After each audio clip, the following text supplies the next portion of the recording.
The ideas that gave birth to our nation are the ideas that our nation is resistant to right now, and we should talk about that all the time. In a world where narratives are shaped by corporations and gatekeepers, independent voices matter more than ever. Badlands Media brings together citizen journalists, researchers, and independent thinkers. The truth is triggering. Question the narrative. Explore the facts. It's authenticity, courage, resilience. Search for the truth others won't. It's not about being first or being right. The information war is changing. It's about being authentic. Embrace the friction. Embrace the friction. Shut the f*** up. Authentically antagonizing. Join the movement. I'm going to say how I feel. Follow Badlands Media. This is about the future. The Badlands. What are the Badlands? Explain those Badlands. That's a hell of a name.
All right.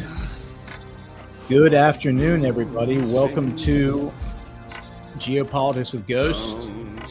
Apologize for the delay. Had a last minute childcare thing came up. I had to go pick up my daughter from school. So thanks for being here. I'm your host, Gordon McCormick, the Ghost of Base Patrick Henry. This is Geopolitics with Ghost on Badlands Media, May the 1st, 2026. Hit the thumbs up and share the stream if you like it, or don't. That's cool too.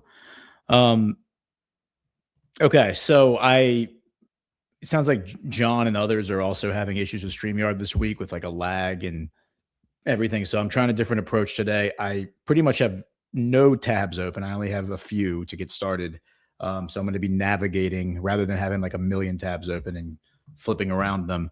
Hopefully that'll help with the lagging issue, but there's no guarantee. It's a StreamYard thing, I think, because it sounds like other people are having the same issue, but we'll see. All right, so let's just jump into it. We have a breaking story. White House says the Iran war terminated. Okay. As war powers deadline arrives as Iran sends new peace proposal. War has roiled markets, raised prices, angering consumers. Unpopular conflict continues 6 months before U.S. elections. U.S. President Donald Trump's administration has argued that a ceasefire with Tehran had terminated the hostilities as a legal deadline arrived on Friday for coming to Congress about the 2-month Iran war. Under the 1973 War Powers Resolution, the president can wage military action for only 60 days before ending it, asking Congress for authorization or seeking a 30-day extension due to unavoidable military necessity regarding the safety of United States armed forces while withdrawing forces. The war began on February 28th when Israel and the U.S. began airstrikes on Tehran. On Friday, Iranian state news agency IRNA said Tehran had sent its latest proposal for negotiations with the U.S. to Pakistani mediators. Trump formally notified Congress of the conflict 48 hours after the first airstrike, starting the 60-day clock that ends May 1st. As that date approached, congressional aides and analysts said they expected the Republican president to sidestep the deadline. A senior Trump administration official said on Thursday the administration's view was that the war powers law deadline did not apply. Quote, for war powers resolution purposes, the hostilities that began on Saturday, February 28th, have terminated, said the official, requesting anonymity while describing the administration's thinking. Congressional Democrats who have tried repeatedly to pass war powers legislation that would force Trump to end the war or come to Congress for authorization dismissed that characterization, saying that there was nothing in the 1973 law allowing for a ceasefire. What? They also said that continuing the deployment of U.S. ships blockading Iranian oil exports was evidence of continuing hostility, not a ceasefire. Quote, after 60 days of conflict, President Trump still does not have a strategy or way out for this poorly planned war. Senator Jeanne Shaheen of New Hampshire, the top Democrat on the Senate Foreign Relations Committee, said in a statement, calling the deadline a clear legal threshold for Trump to act. Trump's fellow Republicans, who hold slim majorities in the Senate and House of Representatives and rarely break from Trump, have voted almost unanimously to block every resolution seeking to end the conflict. The Iran war has killed thousands, caused billions of dollars in damage, and roiled world markets, disrupting energy shipments and boosting a wide range of consumer prices. Polls show the war is unpopular among Americans 6 months before November elections that will determine who controls Congress next year. And then, it just goes on to talk about Trump's approval rating, tanking, and all that. Probably all fake news, but I think the consternation towards the war is very real in terms of people having anxiety, especially because of the price of gas and all that. Okay, so let's look at some of the, so I did a show this morning. I pre-recorded tomorrow's Badlands Bliss with Burning Bright, and so I'll just give you a little spoiler, and just hit a hat tip to Burning Bright. His take on this development, because he brought it to my attention, was that Congress is trying to get control, like they want to figure out what's actually happening with the Iran war, and because they've been boxed out, they don't know what's happening. I think that's actually a good take. I think that aligns with Rand Paul and Lindsey Graham and them talking about funding Trump's ballroom, right? Because Trump has his own funding. He has private funding. He doesn't need Congress. And the reason he wanted to do private funding is so he didn't have to get congressional oversight. But now Congress is trying to gain congressional oversight over his ballroom. And I would suggest the reason they're doing that is because many of them are controlled by foreign interests, including the Republicans, are controlled by a foreign cartel. And they want to know what Trump has planned for the basement of that, which is, we know that the military is developing some sort of a data center in the basement. Trump has said multiple times the military really wants his ballroom finished.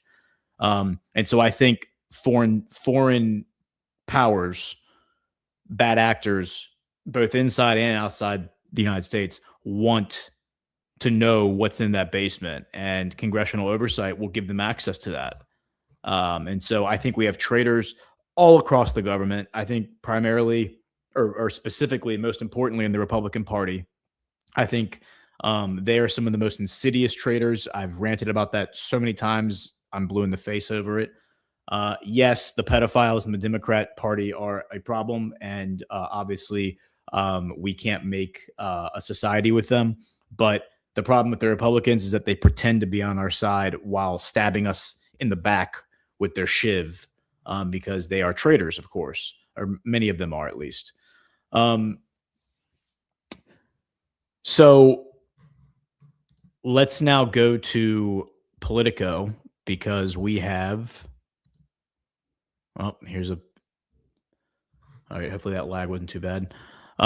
Trump threatens Sanchez and Maloney with U.S. troop withdrawal. The remarks follow similar threats aimed at Germany's Chancellor Friedrich Merz earlier this week. U.S. President Donald Trump said Thursday he would probably remove American troops from Spain and Italy in renewed attacks against the Spanish Prime Minister Pedro Sanchez and Italian leader Giorgia Meloni. Speaking to reporters in the Oval Office, the American leader said Italy had not been of any help to us and accused Spain of being absolutely horrible. Both Spain and Italy have denied U.S. military planes that are taking part in the Iran war from using their bases. The remarks follow similar threats aimed at Germany's Chancellor Friedrich Merz earlier this week. All three European NATO allies have been critical of the U.S.-Israel war on Iran. Sanchez has styled himself as a European counterweight to Trump, while Meloni, one of Trump's European staunchest allies after his reelection in 2024, has been distancing herself from the U.S. president recently in a bid to save her premiership ahead of the national election expected in 2027. Merz said the U.S. is getting humiliated by Iran in the Middle East conflict.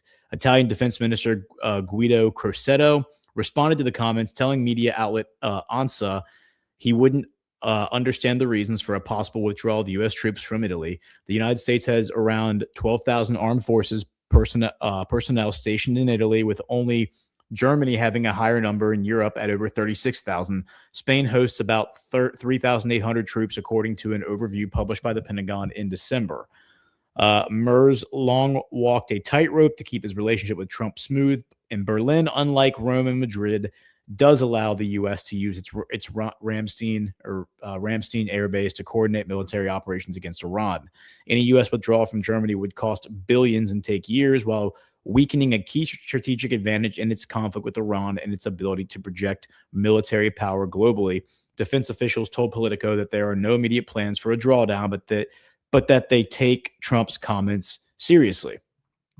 Yeah, and so this is congruent with what we have seen from President Trump, because he's not messing around with this. I do think that one of the many goals of this conflict, to whatever extent it's actually occurring, and I do think it is occurring, I think there is some sort of a kinetic conflict between Israel and Iran.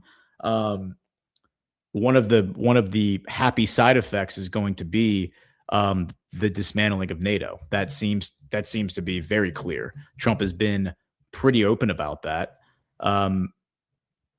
Here is the article that they were referring to. This is from yesterday. Merz better focused on ending the or I'm sorry, that's not the right one. It's this one.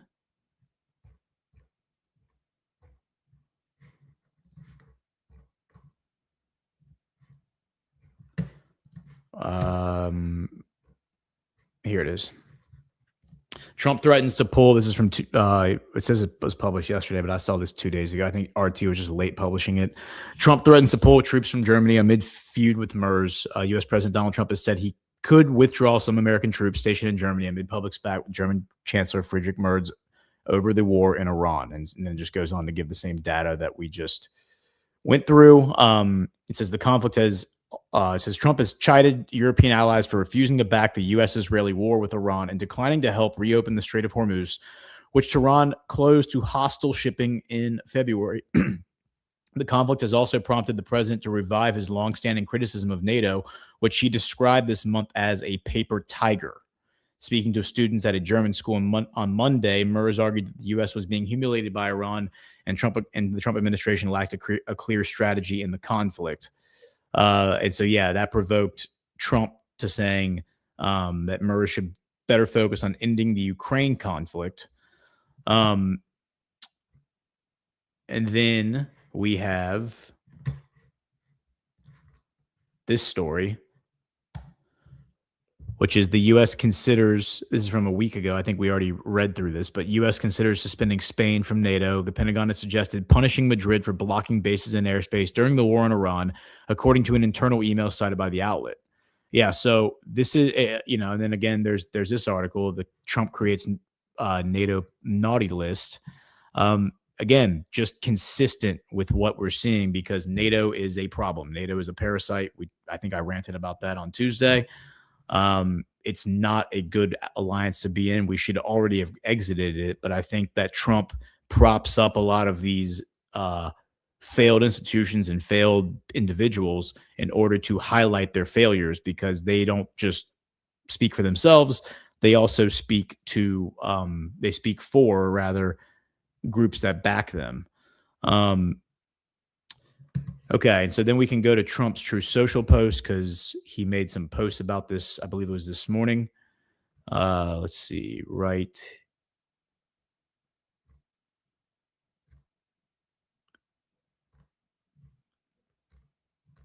here.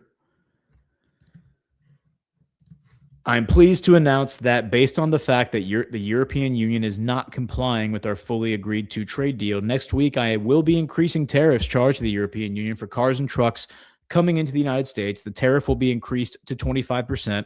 It is fully understood and agreed that if they produce cars and trucks in the USA plants, there will be no tariff.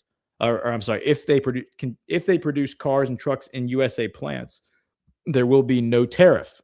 Many automobile and truck plants are currently under construction with over $100 billion being invested, a record in the history of car and truck manufacturing. These plants, staffed with American workers, will be opening soon. There has never been anything like what is happening in America today. Thank you for your attention to this matter, President Donald J. Trump. Yes, so this speaks to the NATO conflict, or the NATO situation, right? Because the EU and NATO are two different organizations. NATO was created, I think, in 51? At least that's when it became substantial. If I have my facts right, it might have been 1948. Anyway, it was created right after World War II.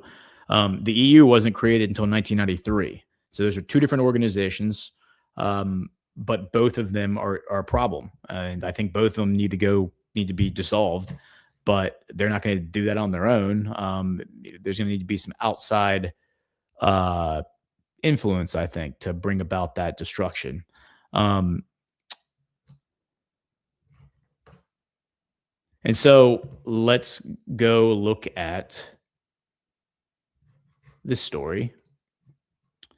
Okay, so from UVA, the Miller Center, and this is about the America's war in Iraq, the mission accomplished moment. On May 1st, 2003, President George W. Bush appeared in a nationally televised address aboard the aircraft carrier USS Abraham Lincoln, standing in front of a mission accomplished banner. The implication was that major combat operations in Iraq were over, but his team of top advisors said that wasn't the plan.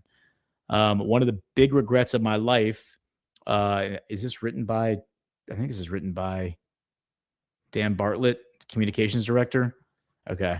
So one of the big regrets of my life was mission accomplished and that speech, because all the intentions that went into why we did it the way we did it were lost. The exact opposite narrative came out of it. Our whole point was that we did not want to do a declaratory speech like Bush won from the Oval Office. How do we make it about the troops, the guys who actually, I don't know why they cut that off, but we got the story about the USS Lincoln. What? Okay. USS Lincoln, which had been on the longest deployment in the history of the Navy because they were in Afghanistan and had to turn around to go back to the Gulf, Iraq, 14 months into in the water. Why don't we go out there and speak to them from there? Then you start thinking about the daunting task of delivering a speech to the nation from a moving aircraft carrier. So I sent one of my deputies was a former Emmy-winning producer. They flew to Hawaii, who got on the boat in Hawaii. Again, in all the texts, it never said mission accomplished. In fact, erroneously, Don Rumsfeld takes credit for taking mission accomplished out of the speech, which is not true. It did not work that way. And what's interesting about this write-up is that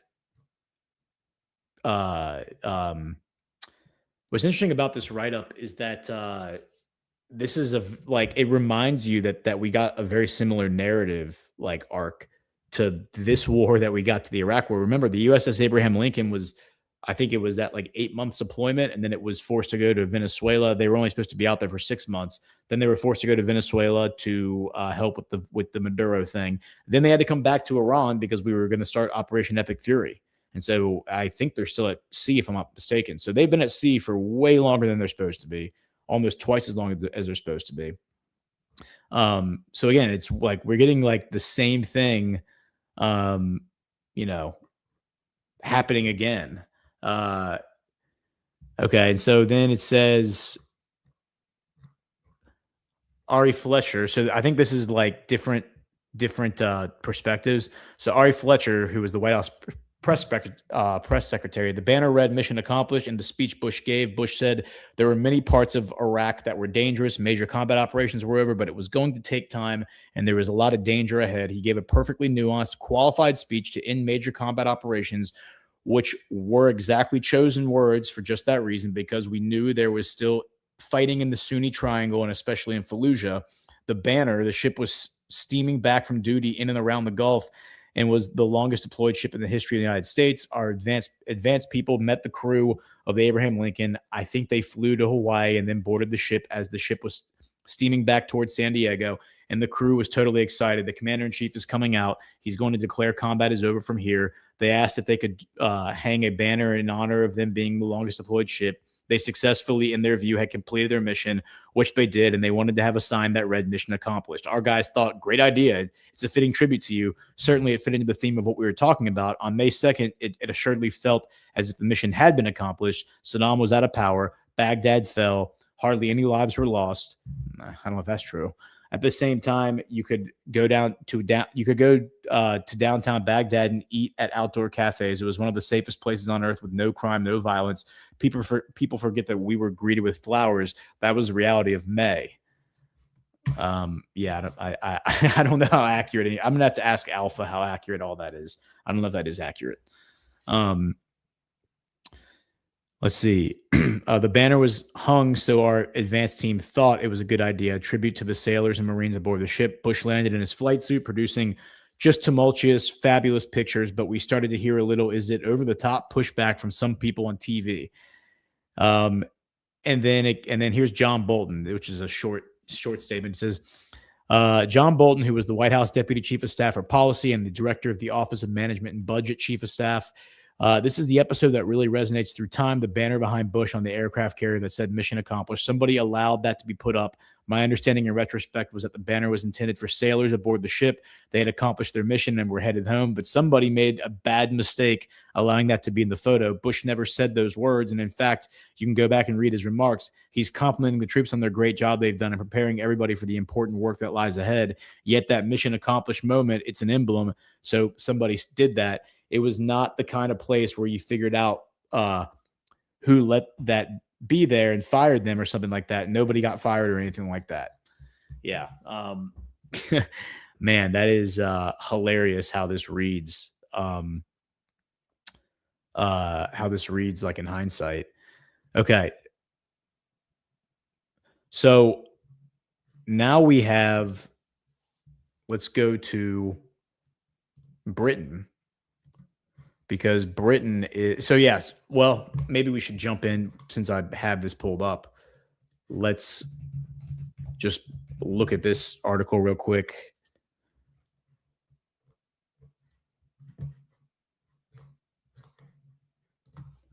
So Trump, let's see, from Reuters,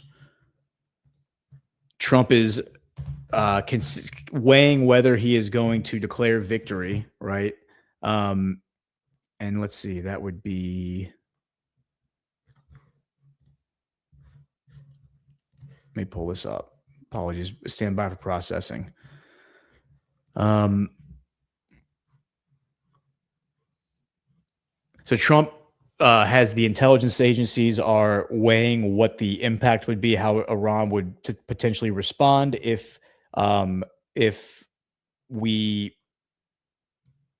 we just declared victory and just left, like what would happen, right? And so that's this one.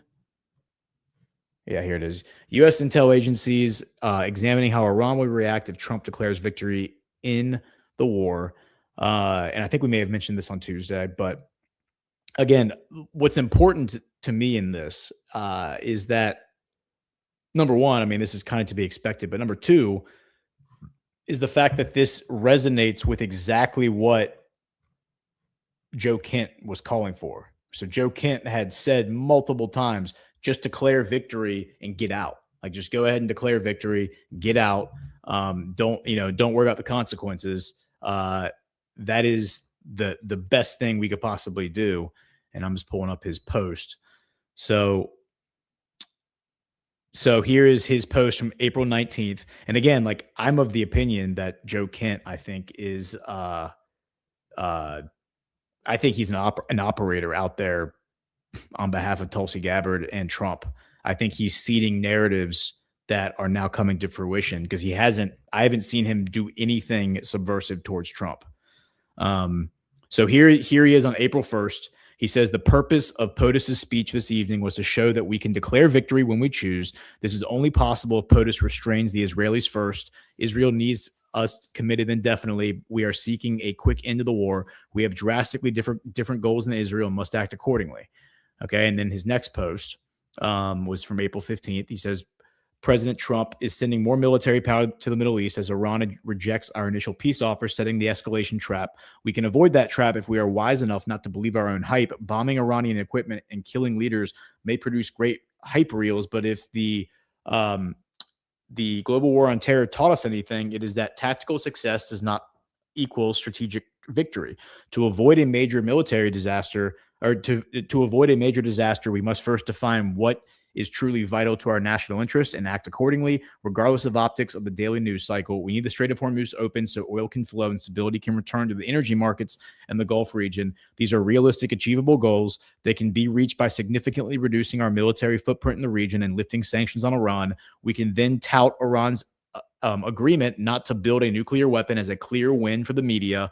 The key to avoiding the escalation trap of a disastrous quagmire is restraining Israel by drastically limiting the military aid we provide. Israel cannot sustain this fight without us and will do everything they can to keep us engaged. We must pursue our own objectives, not theirs. If we try to impose a maximalist outcome on Iran, which is zero enrichment, etc., this war will undoubtedly escalate, costing American lives billions more dollars and ultimately eroding our global standing. We must learn from our past and recognize when it is time to cut our losses and walk away. In the end, working to restore order will strengthen America far more than any military action ever could. Okay, and then we have his most recent post, which is from April 19th. And in there he says he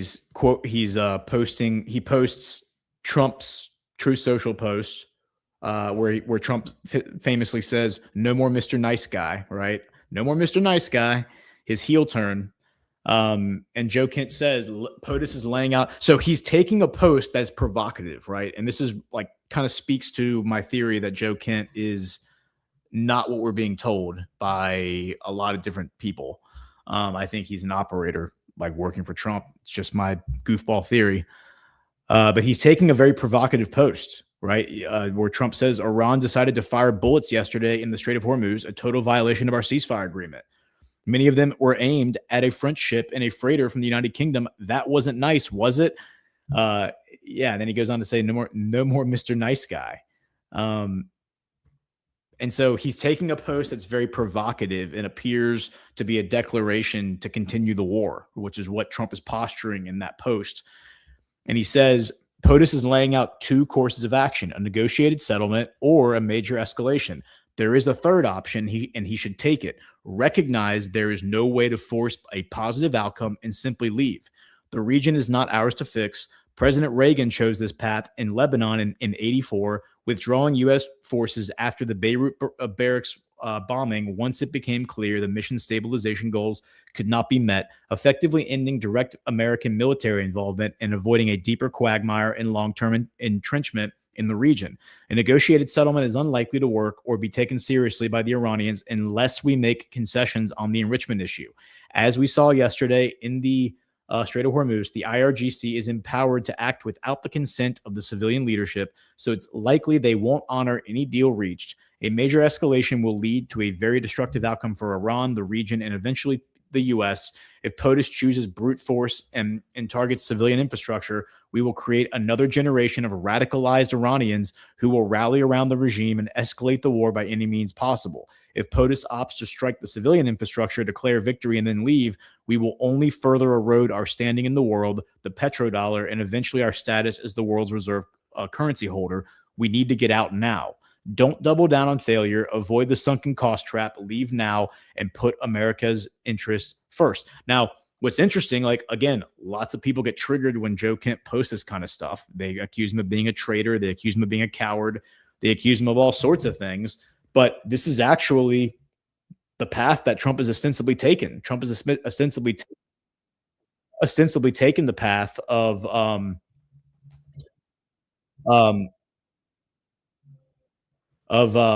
that.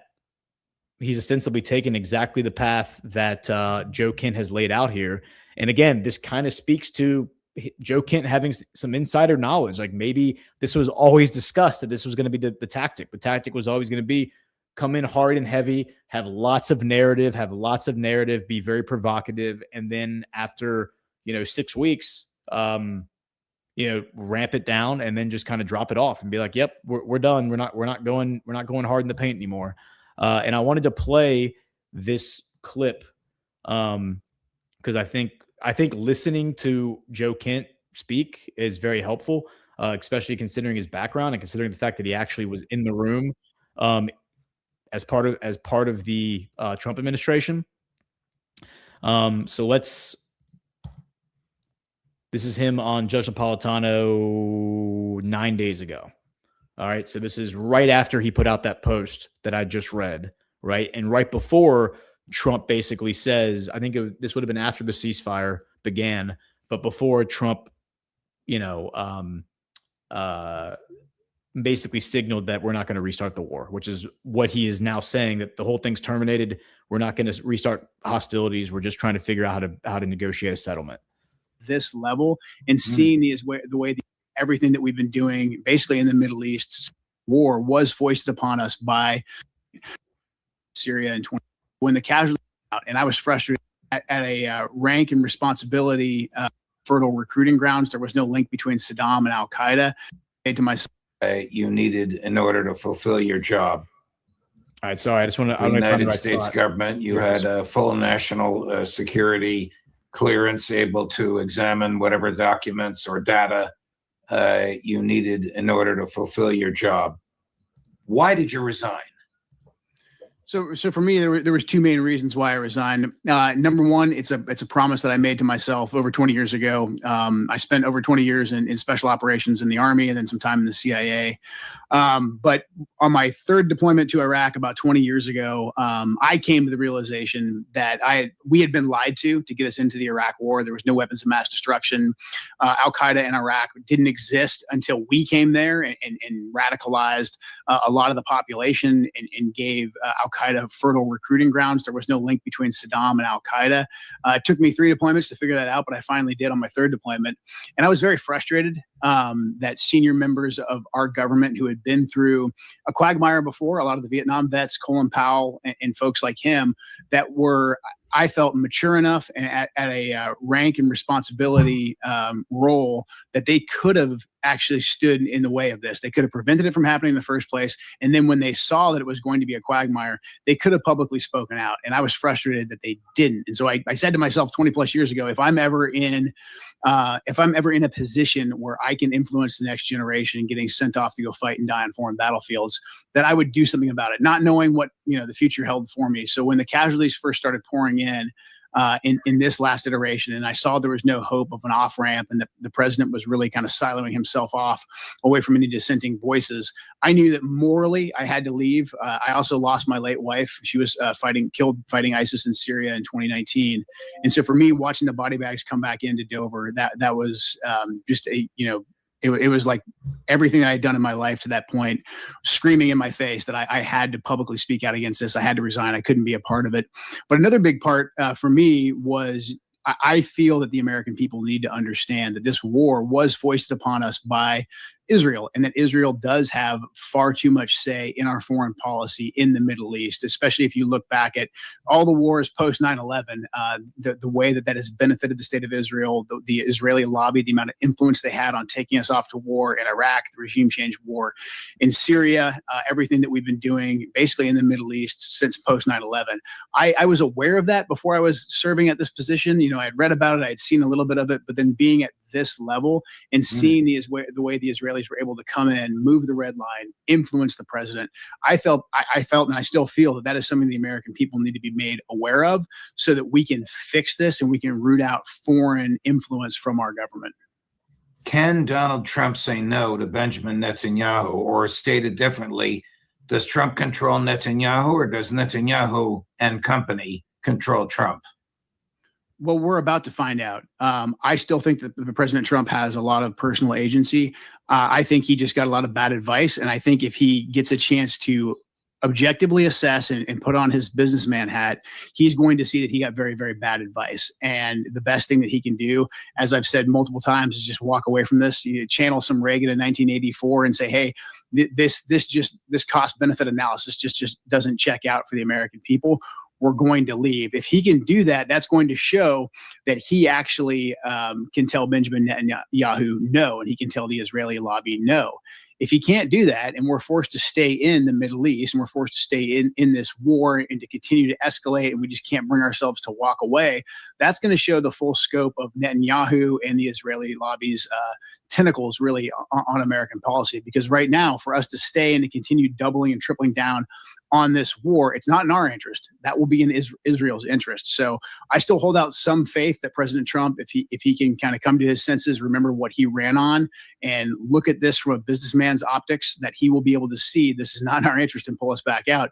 But this is going to be a great test going forward, and I hope it's a test that we can get through rather quickly. Because if we don't extract ourselves from this very, very quick, in a very quick way, I think this could lead to a greater quagmire. Okay, so like everything that this guy just said, because I wanted to start it where Judge Napolitano asks him, why did you resign? I think that's an important question. Why did you resign? Okay. I know people, I see people in the chat saying, I hate this guy. Why do you hate this guy? I mean, is there anything that this guy just said that you disagree with? I mean, the reason that we hated Bush, Jeb Bush in 2016 is because we blamed his brother, George Bush W., and his father for getting us involved in the Middle East in the first place, right? Like that was always the core principle of MAGA. And then for some reason, because Donald Trump came out and said we're going to war in Iran, we just suddenly forgot our principles. And now we're just lining up, like lapdogs behind the neocons to, be pat on the head and just go along with it, have our bellies rubbed. That doesn't make any sense. It's very unprincipled. And again, I let the thing play out a little longer because I defy any person. I challenge any person to show me one instance of Joe Kent being actually subversive and attacking President Trump. Every time he is asked, what do you think about President Trump? Do you think President Trump can stand up to Israel? Do you think President Trump is controlled by Israel? He always gives an answer like that. I think President Trump has agency. I think President Trump is in control. I think President Trump is the only person alive right now who is capable with the personality to fix the situation. Nothing this guy has done, in my opinion, has been treasonous or subversive. The only people he has betrayed are the neocons and the Zionists. Those are the only people he's betrayed. But I would argue that he's never served those people. And as he said, he's speaking from his own personal experience of being deployed to the Middle East during the Iraq War and seeing that the whole thing was a lie, which every person, I think, in MAGA who is honest understands that we were lied to about what the war in the Middle East is.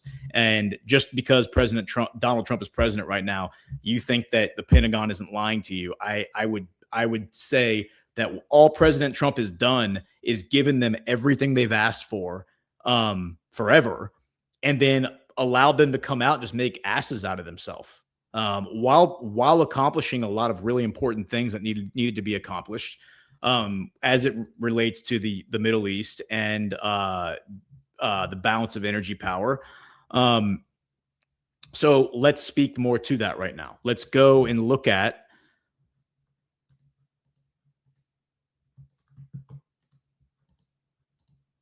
let's look at this article, which is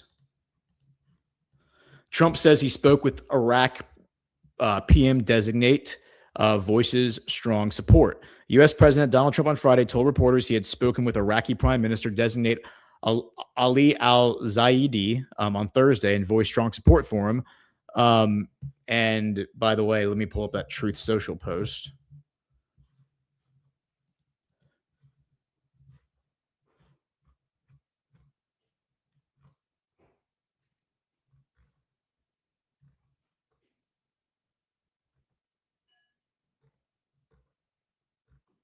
I don't know what happened to that True Social post. Maybe it goes back a little further than I'm looking.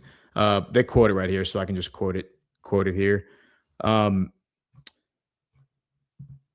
says, quote, "With our help, he won, and we want him to do very well. And I told him that the United States, or no, this isn't the True Social post. This is his interview. Or his press conference. And I told him that the United States is with him all the way. It was a great victory. The new head of Iraq is somebody that we support very strongly," Trump told reporters before he departed the White House for a trip to Florida. Iraq's alliance of Shia political blocs, the Coordination Framework, on Monday named Zaidi as its nominee for the post of prime minister, a coalition statement said. Washington is seeking to maintain close ties with Baghdad amid ongoing regional tensions and security concerns. So here's what's interesting about this guy, because you'll remember that Trump was back in February was he was making threats online to Iraq and being like, you better not nominate, what's his name? Makiba or Mabika or whatever his name, whatever the guy's name was. And the reason he didn't want him nominated is because the guy was Shia, like we were being told. It's because the guy was Shia, and because he was Shia, he was therefore aligned with Iran and aligned with Tehran, and that's why he couldn't. Like Trump said, you can't be leader of Iraq. Well, the fact is that guy Makiba or whatever his name is, he was also like pulling strings behind the scenes. He was orchestrating, it seems like, a lot of these deals with Iraq or with Saudi Arabia and Syria. But he also was involved in like the Iraqi government, like right after the fall of Saddam. So this guy has been around for a while. And that was one of the reasons I was a little like wary about whether this guy was actually, once Trump came out and said that stuff, I was like, okay, well, maybe that's the reason. So this guy, Ali al-Zaidi, is interesting. Like, let's look at his profile real quick. So here's his Wikipedia. He is an Iraqi multi-millionaire banker, businessman, and politician who has been the prime minister, since a few days ago. He was born in Baghdad, a bachelor's degree in law and finance. He's a member of the Iraqi Bar Association. Okay, so his business career. This is where it gets interesting. It says he was appointed the chairman of Al Wataniya Holding Group, a private multi-sector conglomerate that was founded in 2017. Al-Zaidi also heads the board of directors at Al-Shab University and Ishtar Medical Institute. In addition to being the CEO and owner of Dijla TV and the Tawan hypermarket chain in Baghdad, he is also the owner of Al-Owaz Group, a conglomerate that includes 15 companies that operate in different industries such as food trade, agriculture, and livestock production, contracting, printing, security services, electronics, and oil. It also has contracts with the Iraqi Ministry of Trade. He previously served as chairman of the board of directors for Al Janoub Islamic Bank until his resignation in 2019, garnering experience in banking management and financial governance. The bank was sanctioned by the United States in 2024 over alleged money laundering on behalf of Iran and Iranian-backed Iraqi Shia militias, fraud and the illicit use of U.S. currency, and was also banned by the Central Bank of Iraq. So that's interesting because we have covered on this program like the history of that, like what happened with 2018, 2019 with Iran. Remember August of 2018, Trump sanctions, right? He sanctioned the governor what was it? Was it I think it was the governor of the central bank. It was a number of other bankers accusing them of exactly of what this Al Janoub bank was being accused of. And back then, if you go and you read like the indictment or the sanction rather from the Treasury, that's exactly what they're explaining. They're saying that they were sending money to banks in UAE, but also banks in Iraq. So it'll be interesting to see if Al Janoub is part of this network. And the fact that this guy resigned in 2019, I don't know. Like I see something that it seems to be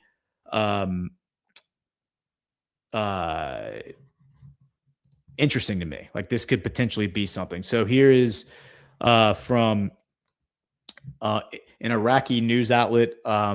Ali Zaid named Iraq's prime minister. Easy nomination, hard road ahead. This is from Shafaq News.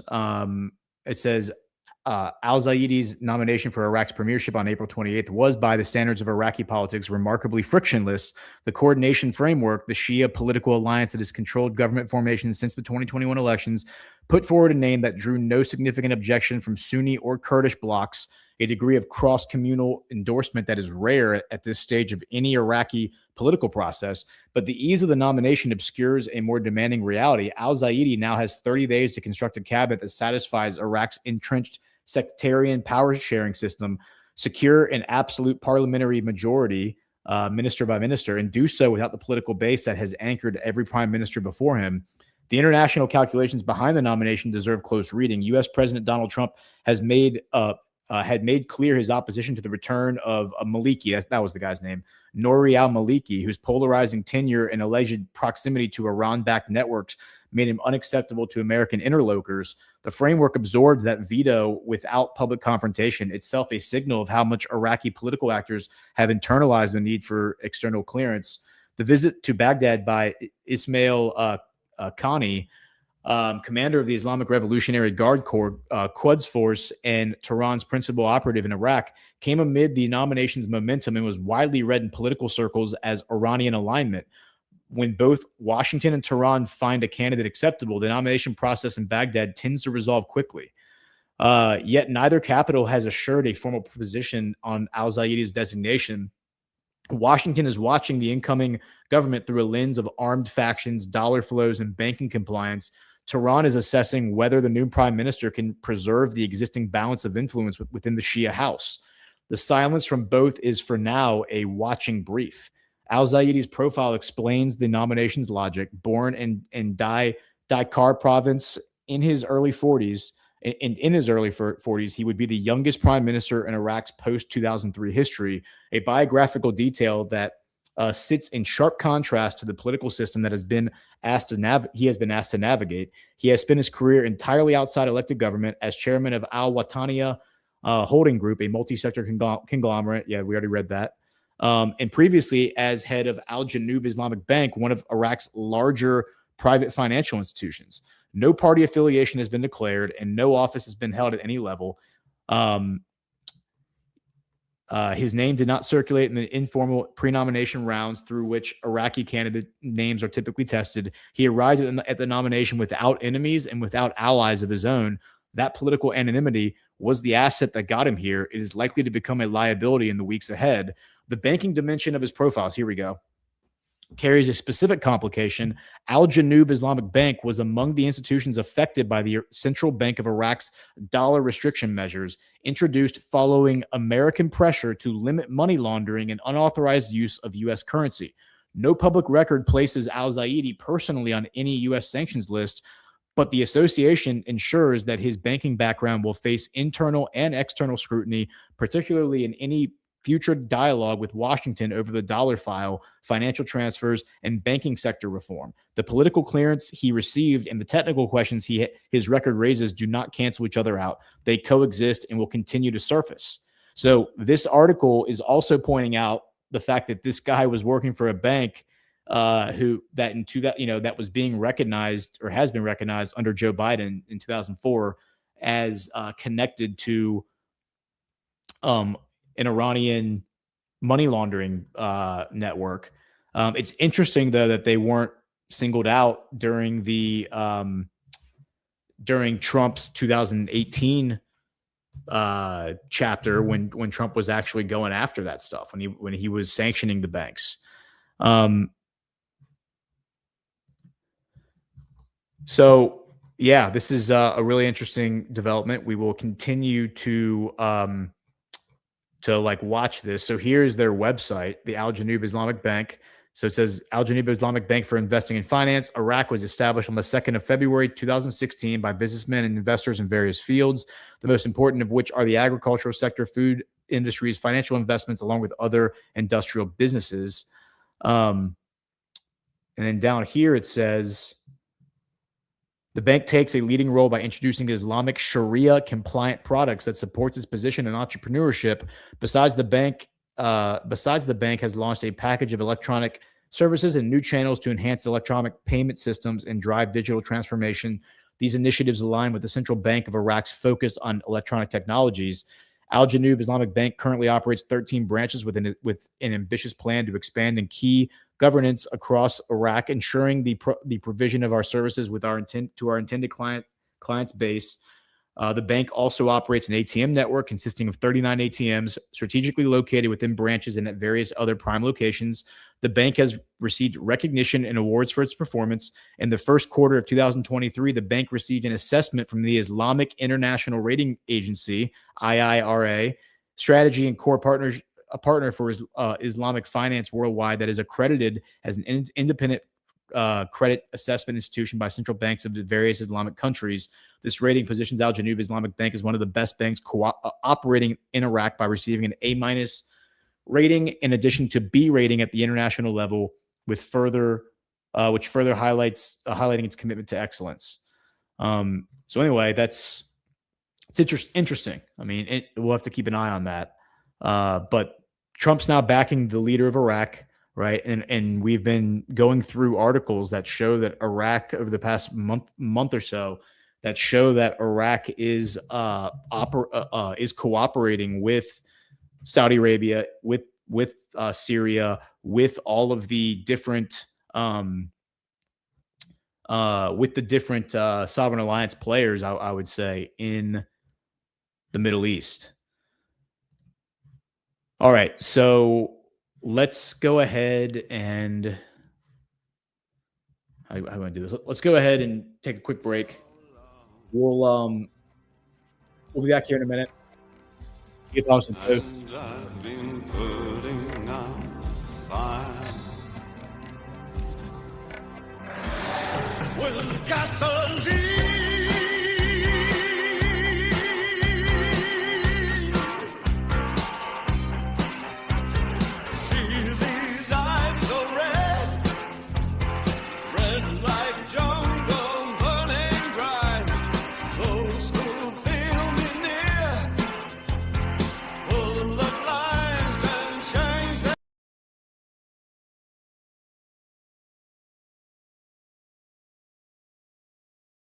In a quiet town where beards grow wild and lips dare to crack without permission, one woman has suffered. Hi, I'm Margie, and I'm Jatriot's mother. But the world would come to know her by another name, Madame Margie, the moistureless. Jay came home with a lip balm. It's called Soft Disclosure. With one miraculous application, her power awakened. Within one day, my lips were healed. It was miraculous. But salvation came at a cost. For in the shadowed lands known only as Badlands, you boys at Badlands are so handsome. she saw potential. You're covering up your beautiful faces. And she made her demand. Shave them all off. Or face the consequences. Beard oil will not save you now. And you'll look so much better. This summer, moisturize wisely and guard your beard, because Madame Margie, the moistureless, is always watching.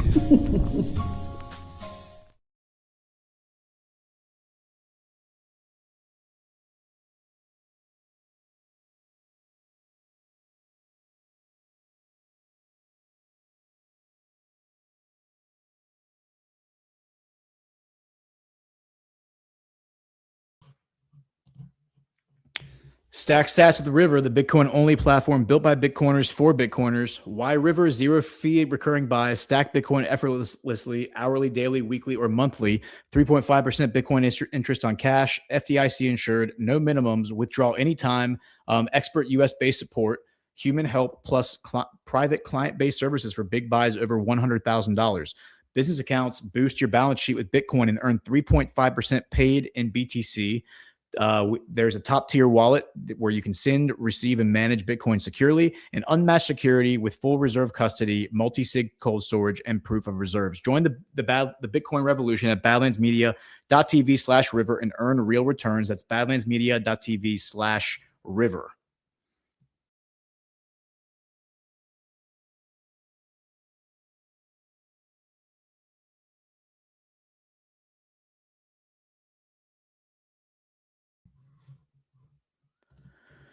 Mother's Day is May 10th. All Good by Jessica Storm has you covered with ready-to-gift bundles for every vibe and budget, so you can give mom something she'll actually use and love.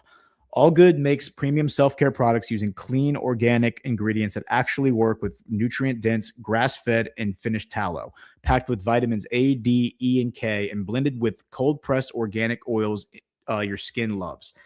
And with spring here, it's the perfect time to get outside. All Good's tallow sunscreen gives you reliable and natural protection using nano zinc oxide with a rich blend of nourishing oils. No harsh chemicals, no junk, just clean, effective coverage that feels amazing on your skin. When the biting pests come out, grab the all-natural bug out balm to keep them at bay. Both are now available in stick form for easy application. Head over to badlandsmedia.tv/allgood and use promo code Badlands to save on your entire order. That's badlandsmedia.tv/allgood.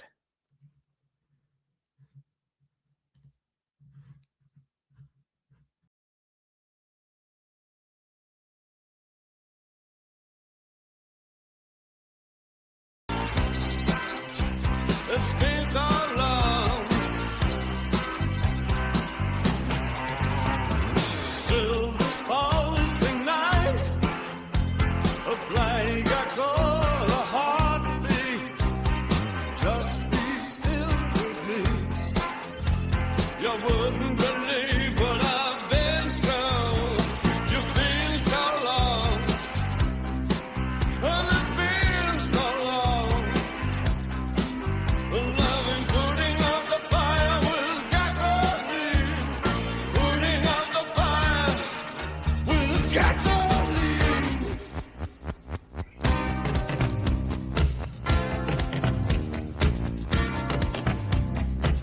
All right, welcome back to Geopolitics with Ghost, hour 2 or second half, however you want to call it. Today is May 1st, 2026. This is Badlands Media, and I'm your host, Gordon McCormick, the ghost of bass Patrick Henry. Okay, so let's jump back into it. We've got some more news on Europe and NATO and Russia, and that would be Britain. So let's get this set up right. There it is. Okay.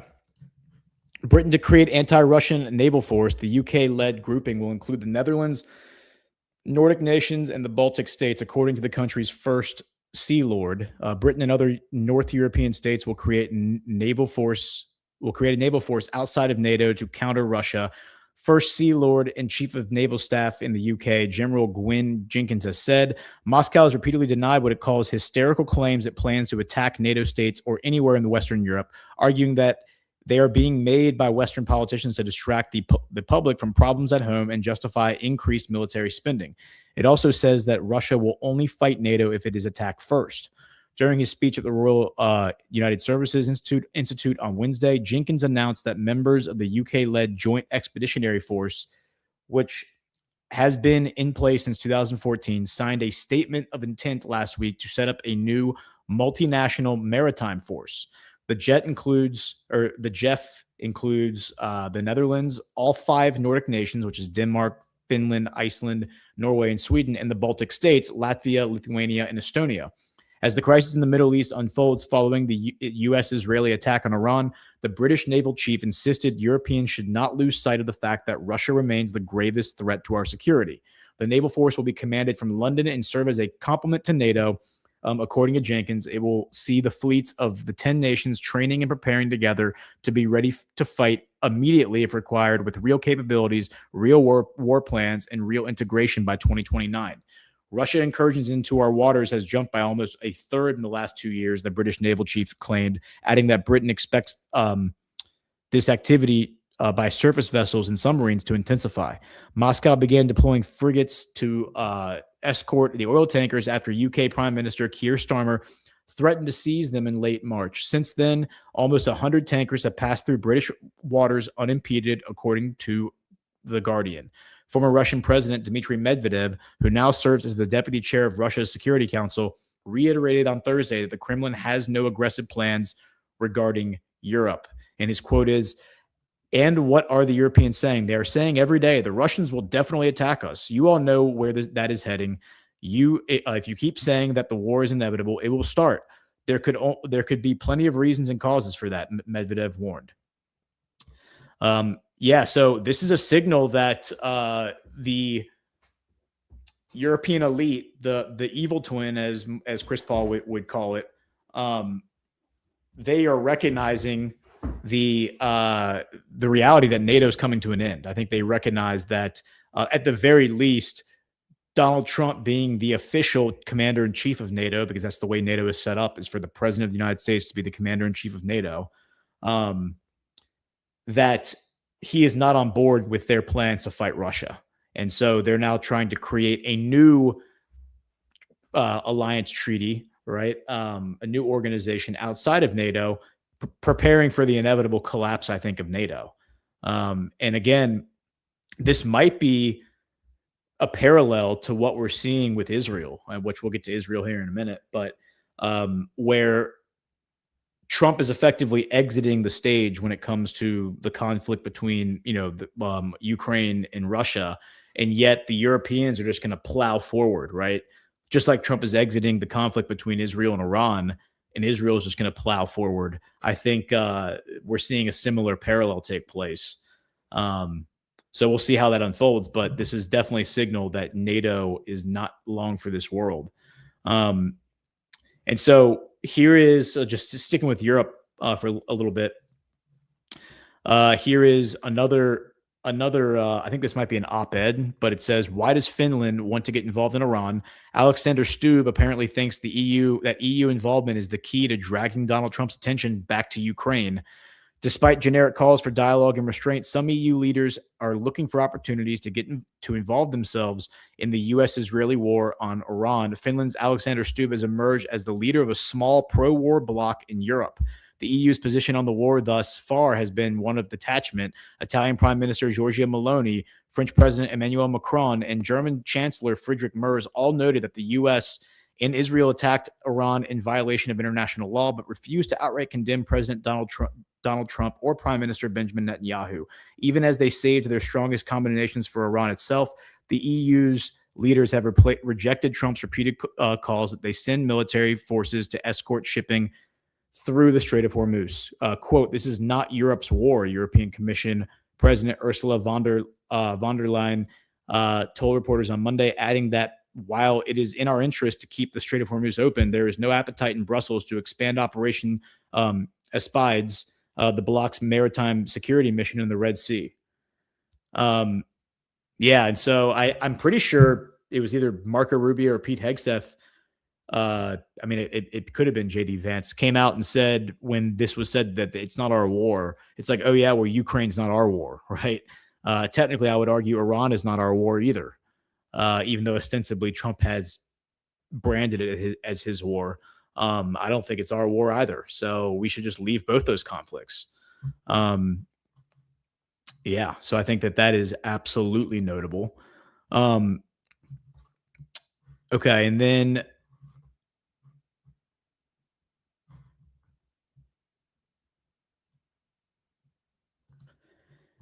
I think the last one we'll do on Europe would be this one, which is Zelensky's favorite drone company, at the center of a Ukrainian corruption alert. The Ukrainian Defense Ministry must cut its ties with a drone maker touted globally by Vladimir Zelensky and linked to fugitive businessman Tamir Mindinch, his longtime associate. The ministry's Public Anti-Corruption Council has said the Permanent Advisory Board issued a damning statement on the latest corruption scandal on Wednesday, shortly after Ukrainian media published new transcripts of the Mindinch tapes, covert recordings made by Western-backed anti-graft bodies. The newly published materials, among other things, suggested that Mindinch was effectively running the Ukrainian weapons manufacturer company Firepoint. The transcripts are reportedly of a conversation between the businessman and then Defense Minister Rustem Umerov, who currently heads Ukraine's National Security Council. On the tapes, Mindinch pressed Umerov for additional funding and discussed proposals from a UAE investor, as well as how shareholders could get $300 million in cash. Mindinch also discussed undercutting an unspecified American arms maker rival if provided with enough resources. The PAC Council called the reports verified but significant evidence of ties between Mindinch and Umerov. Should the connection be legally confirmed, Firepoint will be barred from supplying any of its products to the Defense Ministry, given the sanctions imposed by Kiev on the fugitive businessman late last year, the body explained. The transcripts also indicate the company knowingly falsified its records and misled its beneficiaries, which also likely result in a major fine and get labeled as a risky supplier. It added, the alleged actions of Umerov appeared to show signs of abuse of power, while the activities of Mindinch likely had signs of abuse of influence and incitement to misuse funds, according to the council. So this is an interesting story, and I need to look into whether this specific company, Firepoint, was the same. Are these the same drones that we're seeing pop up all over Western Africa? In Burkina Faso, in Mali, in Niger. Because if they are, then that would speak to this this network of individuals that are operating together, backing ISIS, by the way, because it's ISIS using those drones in Western Europe, in Western Africa. And this line as well is also interesting. It's on the tapes, Mindinch pressed Umerov for additional funding and discussed proposals from a UAE investor. What makes that interesting is the fact that I just saw that Israel, we discussed on Tuesday how Israel had sent Iron Dome pieces to the UAE to defend them during while the UAE was being bombed. So here, this is from Ynet Global. This is the largest online Israeli media outlet. Israel rushes Iron Beam laser defense system to UAE to counter Iranian drone threat. Israel sent advanced air defense systems, including the Iron Beam laser and spectro detection technology, to the UAE, according to a report. The move aims to counter Iranian missile and drone attacks, with additional intelligence sharing also reported. And it just goes on. This is from the Financial Times, but it says, citing two people familiar with the matter, the report said Israel rushed over a lightweight surveillance system called Spectro, which helped the UAE to detect incoming drones, especially Shahed drones, at ranges of up to 20 kilometers, which is 12 miles. Israel also reportedly deployed a version of its laser interception system known as the Iron Beam. The laser system, designed to intercept short-range rockets and unmanned aerial vehicles, only recently became operational. Israel first deployed it earlier this year to defend against launches from Lebanon by Hezbollah. Yeah, so this is just more of the entanglement between the UAE and Israel, and now we're also getting reports of entanglement and connection to Ukraine, right? So all of that is extremely notable. And we also have, let's see, just real quick, notable from the Saudi Post.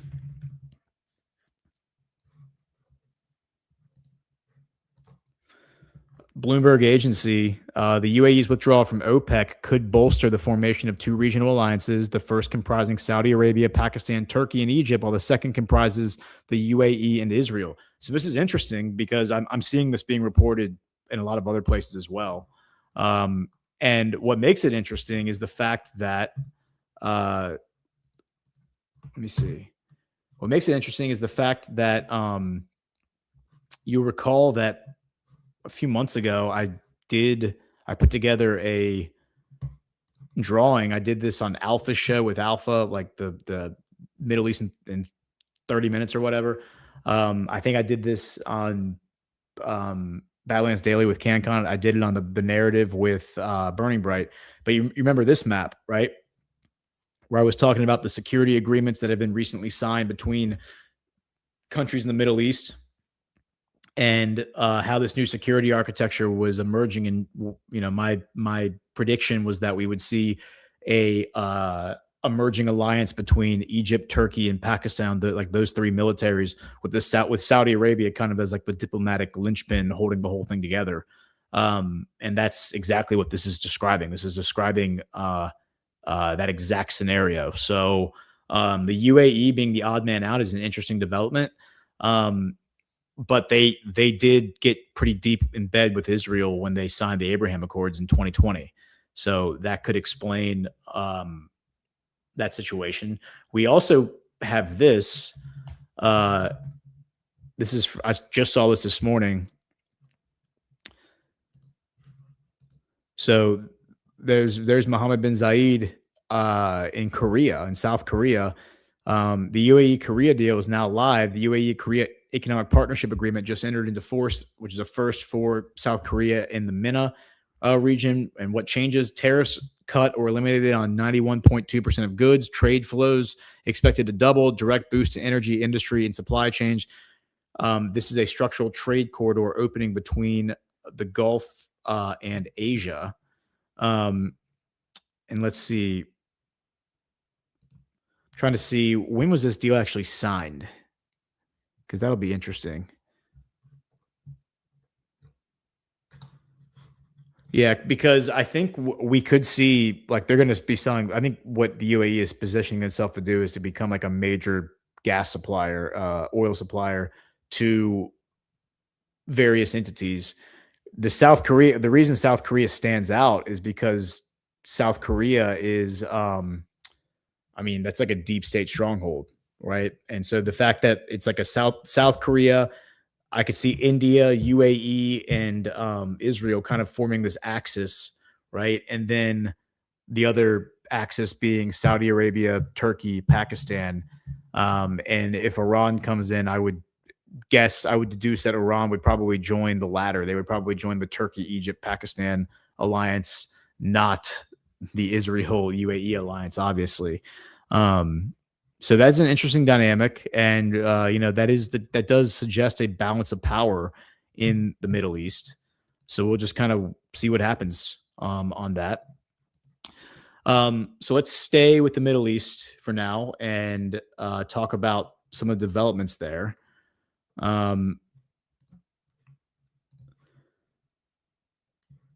Let's see. So we have. So I'm open. I created a little database of all the articles that I wanted to look at. And so I'm just opening all these together so that we can continue looking at them. 1, 2, 3, and then one more. That one and that one and that one. Okay.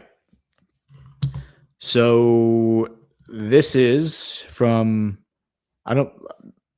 potentially we may have covered this on Tuesday. I can't recall if we did or not. This is from Monday. So, but it gets deeper than just this one. So if I did cover this article on Tuesday, I apologize. IDF chief slams unethical conduct by soldiers, cites the smashing of Jesus statue, insightful insignia.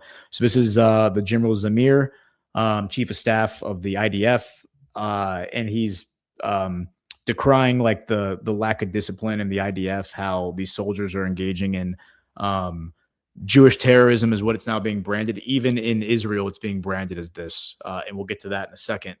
But he's called for investigations into all this stuff, into these various events, that, soldiers taking videos and posting them online, which, I think I've always asked CanCon, is that inappropriate? It seems inappropriate for a soldier to take a video while he's on parole. While he's on patrol and then post the video to his social media. That just seems like, that would be frowned upon regardless of what the video was documenting. So the reason I lay that out is because then we get this article, which is the IDF chief, same guy, Zamir. This is him ordering this is from a few days before that, a week ago, ordering investigations into the claims of widespread looting by troops in South Lebanon. Because those are now that's now like the widespread allegation that is all over the media in Israel and surrounding Israel, is the fact that we have looting, and that's what this other article was speaking to. The big thing, aside from the desecration of Christian monuments and statues and violence against Christian leadership, it's the fact that we have reports of widespread looting in southern Lebanon. Okay, and then that brings us to this article, which is from last night. Top general in the West Bank warns Jewish terrorism could spark a Palestinian uprising. Central Command Chief Avi Bluth reportedly cautions that Palestinians won't remain indifferent forever to settler violence, which he laments is causing unfathomable damage to Israel.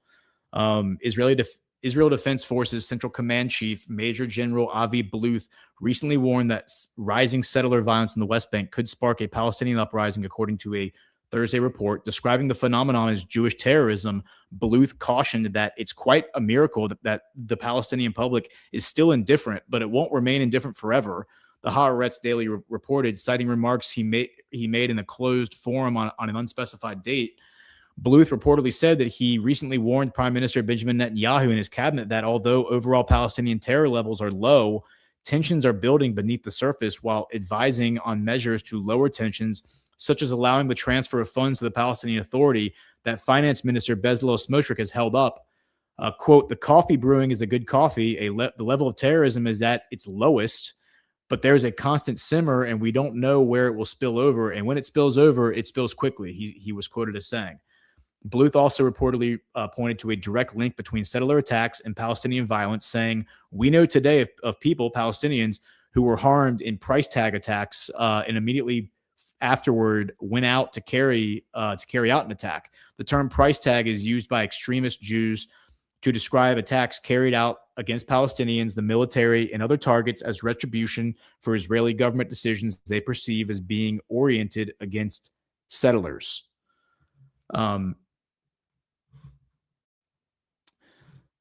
So let's see. According to Haaretz, Bluth argued that much of the violence originates from wildcat outposts established without state coordination, and described perpetrators as fringe anarchist youth, adding that their actions are infuriating and causing unimaginable damage to the state of Israel and the Zionist enterprise. The general criticized what he described as weak law enforcement, saying punishments handed down to suspects were a joke and failed to deter further attacks, the report said, adding that he also criticized Defense Minister Israel Katz's decision to end the use of administrative detention for Jewish suspects. Bluth reportedly said some settlers sought to exploit the war with Iran to escalate violence, saying they believed it was the time to conquer Area A, referring to the part of the West Bank under full control of the Palestinian Authority following the Oslo Accords. Quote, you need to meet these people. They are causing unfathomable damage to the state of Israel and Zionist empire, Bluth was quoted as saying. I know communities in the West Bank where they say, I am against violence, but the time has come for us to deter, but don't see the slippery slope there leading the country down. According to Haaretz, Bluth also said, quote, these people don't see Arabs as human beings and think they can burn people, burn homes with their occupants, and unfortunately they do so time and time again, calling the phenomenon a disgrace to the Jewish people and noting that he was personally ashamed of the matter. Critics accuse the government of turning a blind eye to violent attacks by settlers, which have become increasingly deadly in recent years. Extremist settlers, sometimes in mobs, have been recorded assaulting Palestinians, torching cars, and damaging property. Arrests in such cases are rare, and convictions are even less common, though the attacks take place on a daily basis. The Israel Defense Forces have also faced criticism for often standing by while attacks unfold, with troops sometimes actively participating or failing to prosecute those responsible. Some critics claim that the overwhelming impunity enjoyed by attackers demonstrates that the violence is sanctioned, if not encouraged, by the government. And so this would align with a story I saw a few days ago that the former Mossad director said the exact same thing. And so I'm sharing these stories because this isn't coming from Palestinian media. This isn't coming from Arab media. This isn't coming from Turkey or Iran or China or Russia or even the US. This is coming from Israel. This is coming from Israel's leadership. This is coming from the leaders in the IDF who are describing it as Jewish terrorism. All right, the computer's slowing down a little bit, so I might need to. I'm going to have to start closing a lot of these tabs out. Okay, I'm closing all these tabs. Close.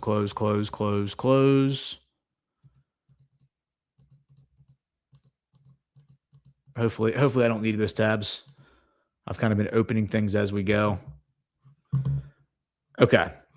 So here's from Haaretz. This is from 3 days ago. Former Mossad chief says West Bank settler violence makes him ashamed to be a Jew.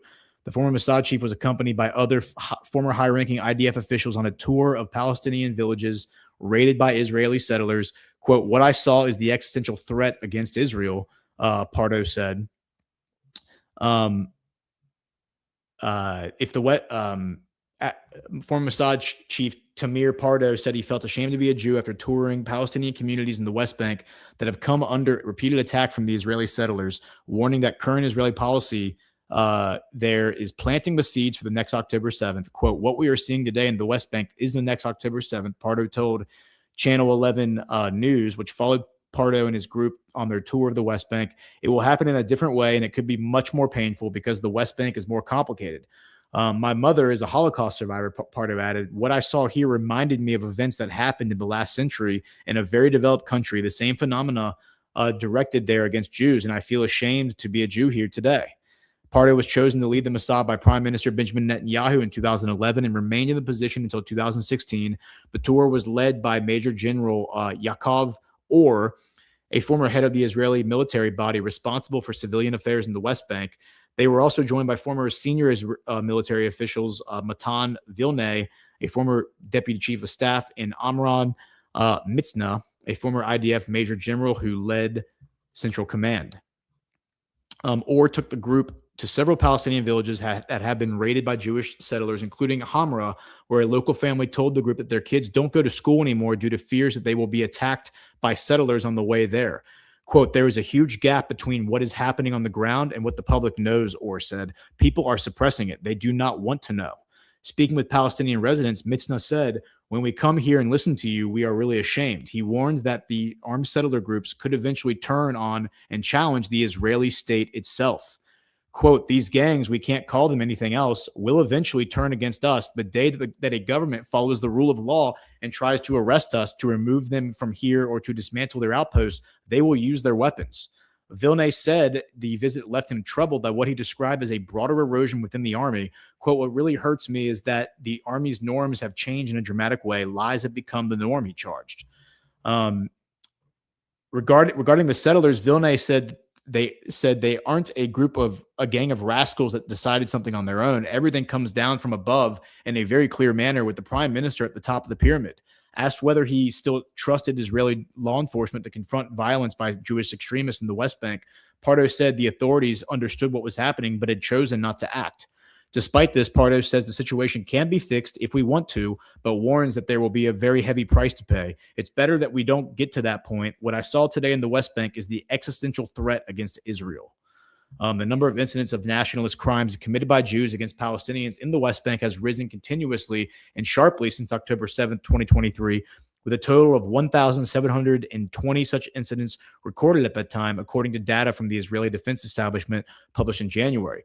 Last month, IDF Chief of Staff Ayel Zamir said that the incidents of settler violence caused extraordinary strategic damage to the IDF operations, but insisted that they are caused by a minority who do not represent the settler population. So what's interesting there is that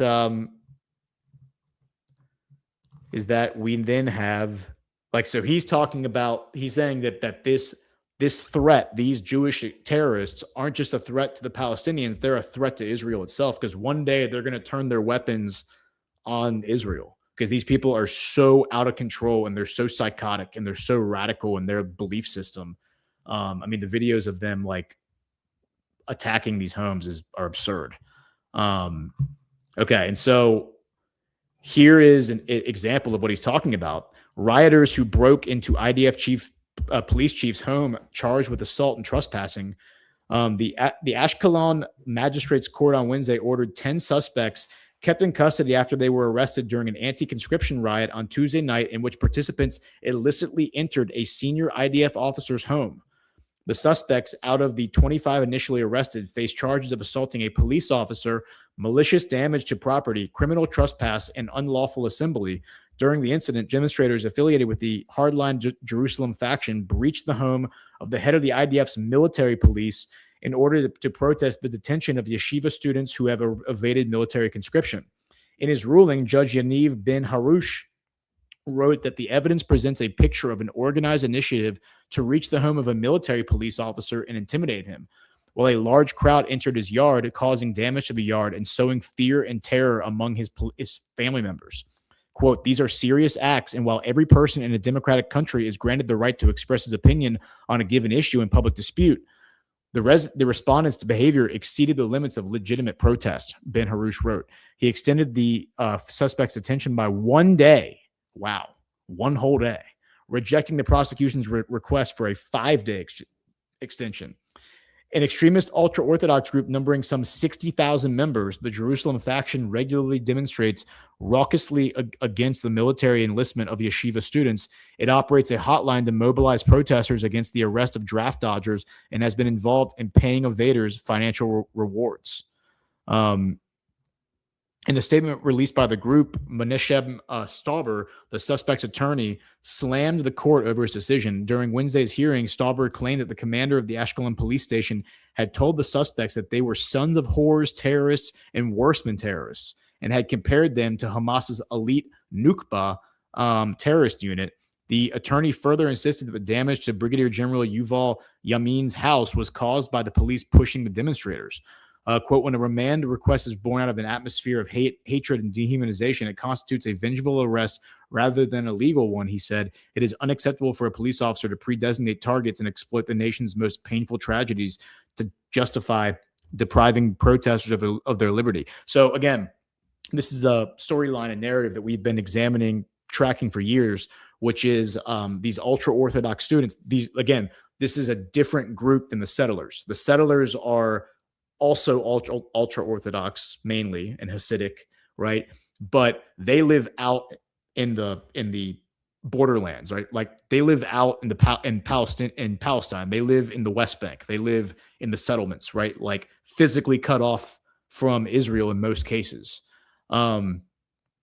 These are ultra-Orthodox students that live in Israel proper, right? Now they have overlapping interests with the settlers and overlapping belief systems, but they're two different groups. And so while the settlers are attacking the Palestinian villages, the ultra-Orthodox are attacking the IDF because the IDF, remember, is forcing them to serve in the IDF now. They're conscripting them. Whereas these ultra-Orthodox have always had an exemption from the required 2-year service mandate that every Israeli citizen is forced to perform when they turn 18. So this is a perfect example of what Pardo was talking about when he said that sooner or later these weapons are going to be turned on Israel, and these Jewish terrorists are going to come for Jews in Israel. And to that effect, we now have this article: crime rampant in the Negev, which is southern Israel. police understaffed, governance broke down, comptroller.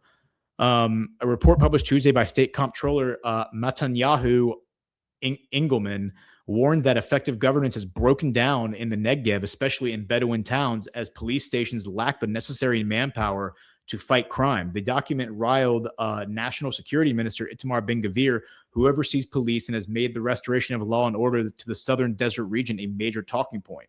It's on the prime minister to address the issue of the lack of governance in the Negev, a strategic issue with weighty implications for the state of Israel, wrote Engelman in the report, noting that the situation has only worsened since the agency's last report on the topic 5 years prior. The report revealed that as of 2024, police stations in the Negev were consistently understaffed, short a total of 205 officers amid law enforcement's unsuccessful efforts nationwide to enlist new recruits in recent years. The lack of manpower in the South has led to an uptick in crime, especially when it comes to the collection of protection fees, a form of extortion in which criminals blackmail businesses into paying them money under the pretense of security services. The rampant extortion has created a situation in which contractors are afraid to apply for tenders and building projects have become more expensive by hundreds of thousands of shekels, the report said. From 2020 to 2024, police launched over 1,700 investigations into the collection of protection fees, but only 319 were transferred to the state attorney's office for an indictment to be filed. Another 94 cases are in the process of being closed, according to the document. On top of the protection, the region is also suffering from persistent lawlessness on the roads. According to the report, calls made to the police regarding road offenses in the South comprise 91% of all complaints about road safety issues. The report further added that among Bedouin in the Negev, that's the nomadic tribes, more than 7,000 men and 16,000 women are part of a polygamous family frameworks. Despite the fact that the arrangement is illegal under Israeli law, only 3 indictments were filed for the offense from 2022 to 2024. Responding to the report, Ben-Gvir defended his record in the South, calling the document twisted and distorted. Quote, it is clear that this is a twisted and distorted report that presents falsified and distorted data regarding the National Security Ministry's activities in the Negev. Prime Minister Ben-Gvir's office said in a statement, accusing Engelman of ignoring the data his ministry provided him.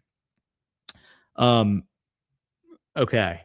And so let's now pull up this clip, which is, we go to the Badlands media Substack. So we talked about on Tuesday how the two parties, right? The party headed by Naftali Bennett and the party headed by Yair Lapid, they were merging their parties to create what they call the Together Party. Okay, so to take on Netanyahu and basically present like a united front, a joint political operation, if you will, against Netanyahu for the upcoming election in October. So here is Naftali Bennett.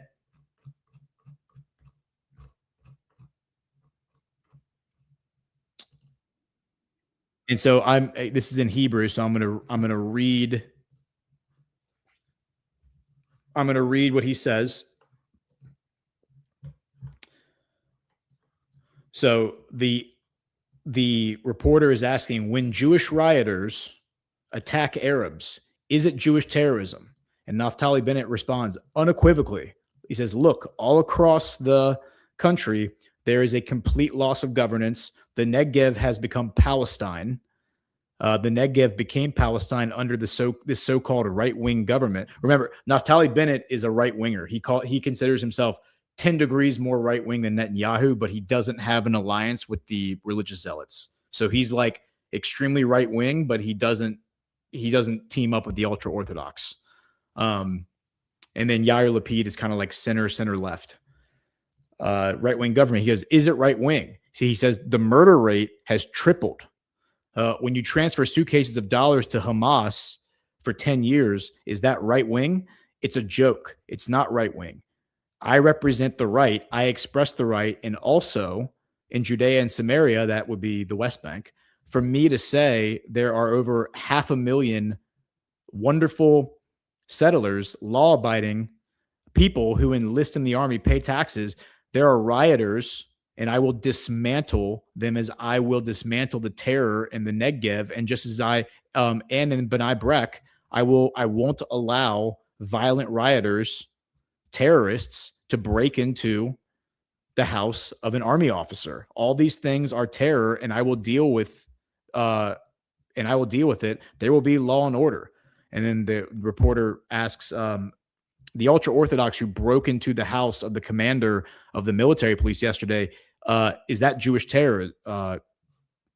He says, wait, I'm sorry.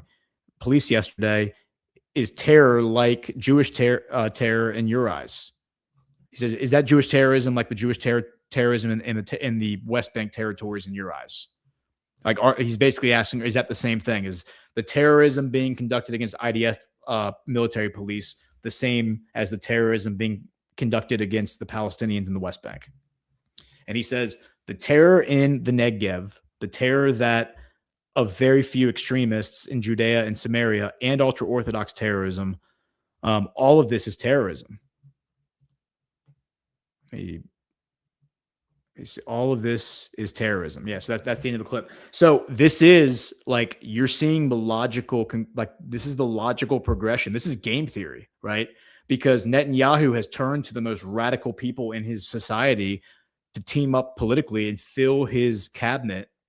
And Itamar Ben-Gvir, who's in charge of the police, he's the one who's not cracking down on these people. He's the one who's allowing all this to run rampant, which is why the IDF police, the military police, now has to step in and try to fill the gap where the state police is failing, right? And so the natural response to that, I would assume, would be that earnest politicians, even if their intentions are nefarious and they, are just opportunistic, they're going to use that as a leverage point and a talking point and for like a political cycle, for like an upcoming election cycle, right? So they're calling out Netanyahu. They're describing it as Jewish terrorism, right? And they're basically describing it as like a threat against the state of Israel. This is kind of what I saw coming, because this is the collapse, I think, of the Zionist state of Israel. That doesn't mean that Israel won't exist, the country. I just don't think it'll be a Zionist state when this is all said and done. And to that point, here is a video that went viral, I think, yesterday. It shows a 36-year-old man in Jerusalem run up to this French nun and shove her. And she hits her head on, there's pictures of her. She has like a huge wound on the side of her temple. She hits her head on the side of this, I don't know what this is, like a cistern or some sort of like drainage something. But it's a stone protrusion, right? She hits her head on it and he just turns around and walks away.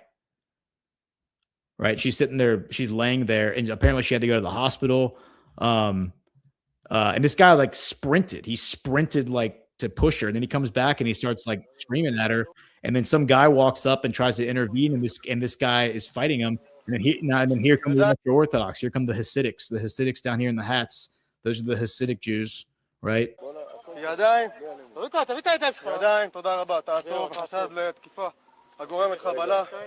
I have no idea what these guys are saying because they're speaking Hebrew. But here is a post from Israel, from the formal official account of the Israeli police. It says, following a report of an assault against a nun in Jerusalem, officers responded immediately, launching an investigation that led to the arrest of a suspect. A request to extend his detention is expected. The Israel police treats any attack on members of the clergy and religious communities with the utmost seriousness and applies a policy of zero tolerance to all acts of violence. In a city sacred to Jews, Christians, and Muslims alike, we remain committed to protecting all communities and ensuring those responsible for violence are held accountable. So the Israeli government and the IDF put out a statement as well. They have acknowledged that this is real. Or maybe it wasn't the IDF. I think maybe it was like their like their interior ministry or whatever. They've put out statements saying that this is a real video. This guy was arrested. He was charged. He's being prosecuted. But again, this is a pattern of behavior that we're seeing where it's like just just brazen violence where like people just can't help themselves and they're lashing out and they're attacking. And again, like plenty of good people in Israel, I'm sure. But you can't make the argument that just because there's some good people in a place that the overall organization, whether it be a political organization or a government or an NGO or whatever, that it should be preserved, right? And when I say preserved, I'm not talking about abolishing the country of Israel. I'm talking about the Zionist state of Israel, of Jewish supremacy, that being dismantled, right? Just like 10 years ago, people used to make the argument when you would talk about government corruption, they would say, oh, there are lots of good people in the government. Well, yeah, there are good people in the government, but it's like they would use that as an excuse to not prosecute the corruption in the government, or like the idea that we should abolish entire agencies. Well, they're good people working in those agencies. What about them? Well, those good people don't have any power to stop the bad people. So yeah, they can go get a job somewhere else. I'm sure they'll be fine. But this agency can't exist if it is weaponized against the American people. And that I would say the exact same thing about, the Zionist state of Israel. So anyway, I think we can land Israel there, and then we will go to like wrap everything up for the day. We'll go to Mexico.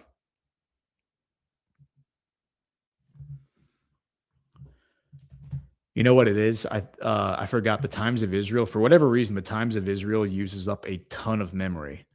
I don't know what it is about their website. I don't know if they have like a bunch of ads running in the background or something, but I had a bunch of tabs from the Times of Israel opened up. Okay. So, Mexico. Let's talk about Mexico, because we had some developments there, right? Of course. You go and you Google Mexico, or Brave browser. You type in Mexico, and here's what pops up. None of the actual breaking news from Mexico pops up. That is a joke. All right, that's fine. You want to be like that? That's fine. We will just we'll open up this article. Here's Zero Hedge. The feds are charging Sinaloa's governor, senator, mayor, and other top officials with running a narco state. Federal prosecutors in New York have charged 10 current and former senior Mexican government officials, among them the sitting governor of Sinaloa,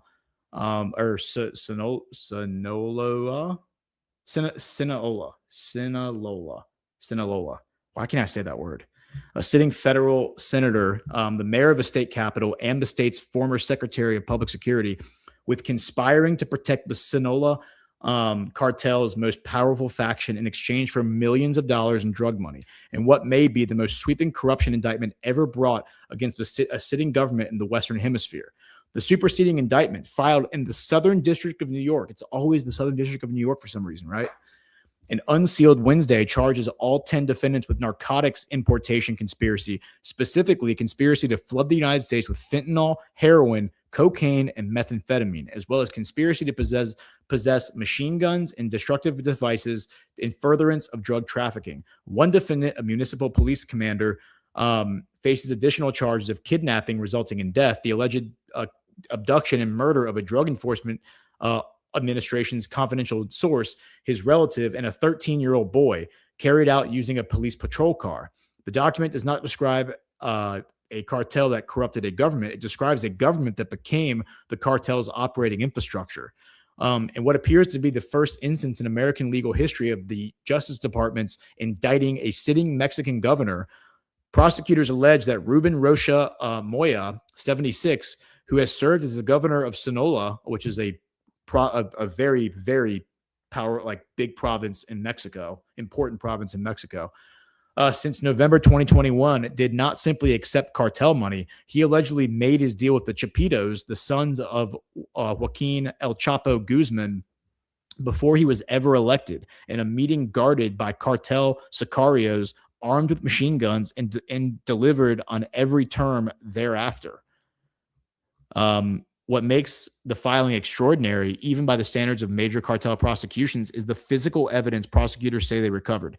Handwritten monthly bribe lists seized in Mexico during the investigation that record by name, alias, and official position which Sinaloa officials were being paid by the cartel and exactly how much. The lists name defendants in this case. They are reproduced in the indictment as photographs. They are, in effect, the Chapitos payroll, and they show a government bought line by line. Quote, the Sinaloa cartel is a ruthless criminal organization that has flooded this community with dangerous drugs for decades. said U.S. Attorney Jay Clayton. No matter your title or position, we are committed to bringing you to justice. The indictment sets off what observers describe as a political earthquake in Mexico and poses a crisis of a different kind for President Claudia Sheinbaum, whose own party, Morena, counts at least 3 of the defendants among its members. The charges land on the eve of formal negotiations of the United States-Mexico-Canada agreement, the trade pact central to Mexico's export economy, a timing that reads less like coincidence than calculated maximum pressure. Ioan Grillo, a veteran journalist and author who has spent decades covering Mexico's cartels, noted Wednesday that Mexico's Foreign Relations Department received the extradition request for Rocha Moya and other Sinaloa officials the previous evening at 6 p.m., meaning Sheinbaum had roughly 18 hours to prepare a response before the indictment became public. She's in a very tough position, Grillo wrote. And so let's look at how Claudia Sheinbaum is responding to all this, right? Because remember, Claudia Sheinbaum was accused by Trump of being a cartel puppet, of that her entire government is controlled by the Sinaloa cartel and other cartels like them. And once again, Google is suppressing news stories that are relevant to this. I have to type in more words to get them to pull up. Okay. So here is Reuters. Mexico Sheinbaum says proof needed after U.S. charges Sinaloa governor for cartel ties. Mexican President Claudia Sheinbaum said on Thursday that unless the U.S. government presents clear evidence linking Sinaloa Governor Ruben Rocha to drug cartels, the charges announced against him on Wednesday are politically motivated. Quote, "We are not going to protect anyone who has committed a crime," Sheinbaum said at a regular morning press conference, referring to the U.S. Justice Department's indictment against Rocha and other Mexican current and former officials for conspiring with the Sinaloa cartel. However, if there isn't clear evidence, it is obvious that the objective of these indictments by the Department of Justice is political, Sheinbaum added, saying that Mexico would not permit interference by a foreign government in its sovereign affairs. Yeah, because she's in bed with the cartels. If you can't connect all those dots, she's basically admitting that she's in bed with the cartels. The charges against Rocha mark a new front in the U.S. fight against cartels. While the U.S. has repeatedly gone after drug kingpins, U.S. indictments against sitting senior Mexican politicians are rare. And then here's the New York Times. Let's see what the New York Times has to say. Okay, it's behind a paywall because New York Times can't sell ad space anymore because nobody reads the New York Times, so they have to charge people to read their slop. So let me just archive it and get around their paywall. This headline is laugh out loud funny. Mexico's president faces perilous choice after U.S. indicts her ally. The Trump administration wants President Claudia Sheinbaum to arrest a Mexican governor. She is faced with few good options in response. President Claudia Sheinbaum of Mexico has just been handed a political grenade. U.S. prosecutors on Wednesday unsealed an indictment against one of the most prominent politicians in her party, Ruben Rocha Moya, the governor of the Mexican state of Sinaloa, with charges that that said he had long aided a powerful drug cartel that has terrorized the very constituents he swore to protect. The United States asked Ms. Sheinbaum's government to quickly arrest him and 9 other current and former Mexican officials named in the indictment. That has left Ms. Sheinbaum with a short window for a big decision. She could arrest one of her party allies and extradite him to the United States, a move that would most likely strengthen her bond with President Trump, but also anger politicians in her party who argue that the Trump administration has been pushing Ms. Sheinbaum around. Or she could defy the U.S. request and protect Mr. Rocha, potentially strengthening her position within her party, but fracturing her relationship with the United States. Quote, "You are at a political moment where if you hand over Rocha Moya, you take on all the national political fallout that decision entails," said Lisa Maria Sanchez, a Mexican security analyst. Quote, "Or you protect him and then you keep feeding the narrative that the Mexican government does indeed shield political criminal ties." I mean, what are we talking about here, people? How fucking retarded are you? I'm sorry, I have to cuss here because we are talking about children who don't understand. I mean, these people are obviously all gaslighting propagandists But they're like, well, if you don't hand over the cartel, the corrupt cartel politicians who are in bed with the cartels, you risk the optics and feeding the narrative that you might in fact be in bed with the cartels. You think? God, these people are so stupid. It's like you can't even insult them. They're so stupid. They're literally too stupid to insult. But they know what's going on. That's why they act like this. All right, we're gonna end it there because I'm getting too fired up about this. But what a bunch of retards. I mean, retard is the only word that I can use to describe this. Jeez. Retards. Okay. Let's check out the chat. Is everyone still alive in the chat? I haven't checked on y'all all episode. Okay, so hit the thumbs up if you enjoyed the show, and you enjoyed the F-bomb there at the end. Or don't hit the thumbs up. That's cool too. Go to badlandsmedia.tv/boost, or just click on the boost tab in the upper right-hand corner if you want to leave a rant after the show ends. Yeah, but so just to kind of recap, I guess I meant to share this other part. Let's see. From the Badlands media brief, if you read that this morning, let me share my screen. I forgot to share this little part. You may recall that a year ago, Gustavo Petro, the Colombian president, held a press conference with his generals where he said the Sinaloa cartel is the current boss of the National Liberation Army. The National Liberation Army was founded in 1963 to support, Che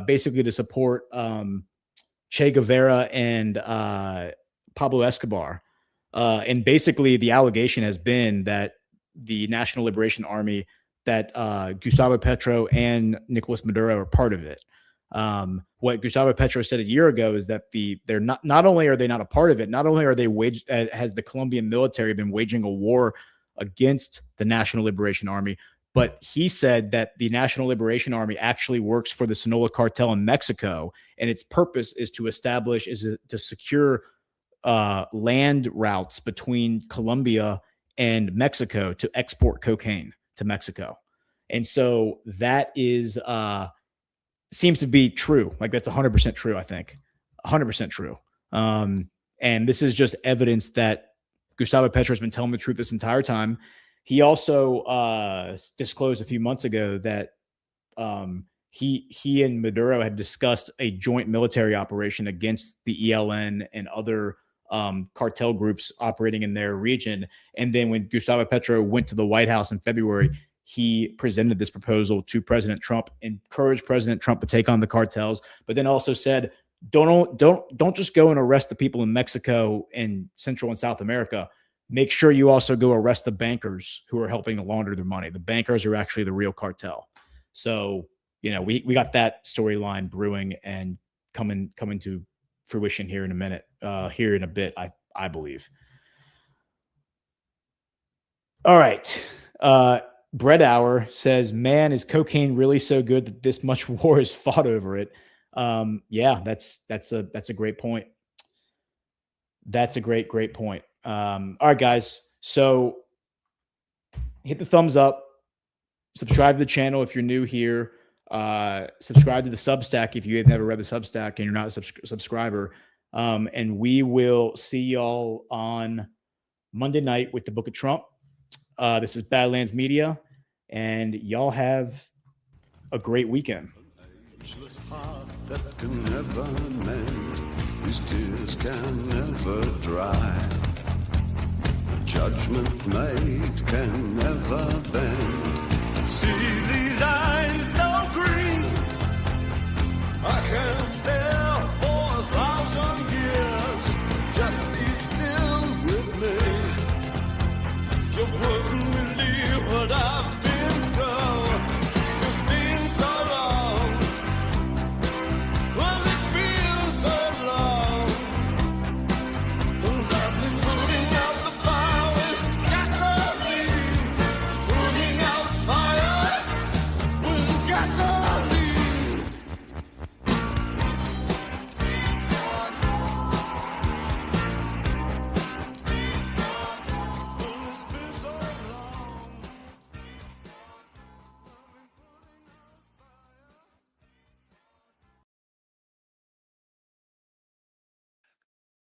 Thank you so much for joining us, and don't forget to hit the thumbs up on this video. And a special thank you to all of our advertising partners. Please remember to shift your dollars to support those businesses that support Badlands Media.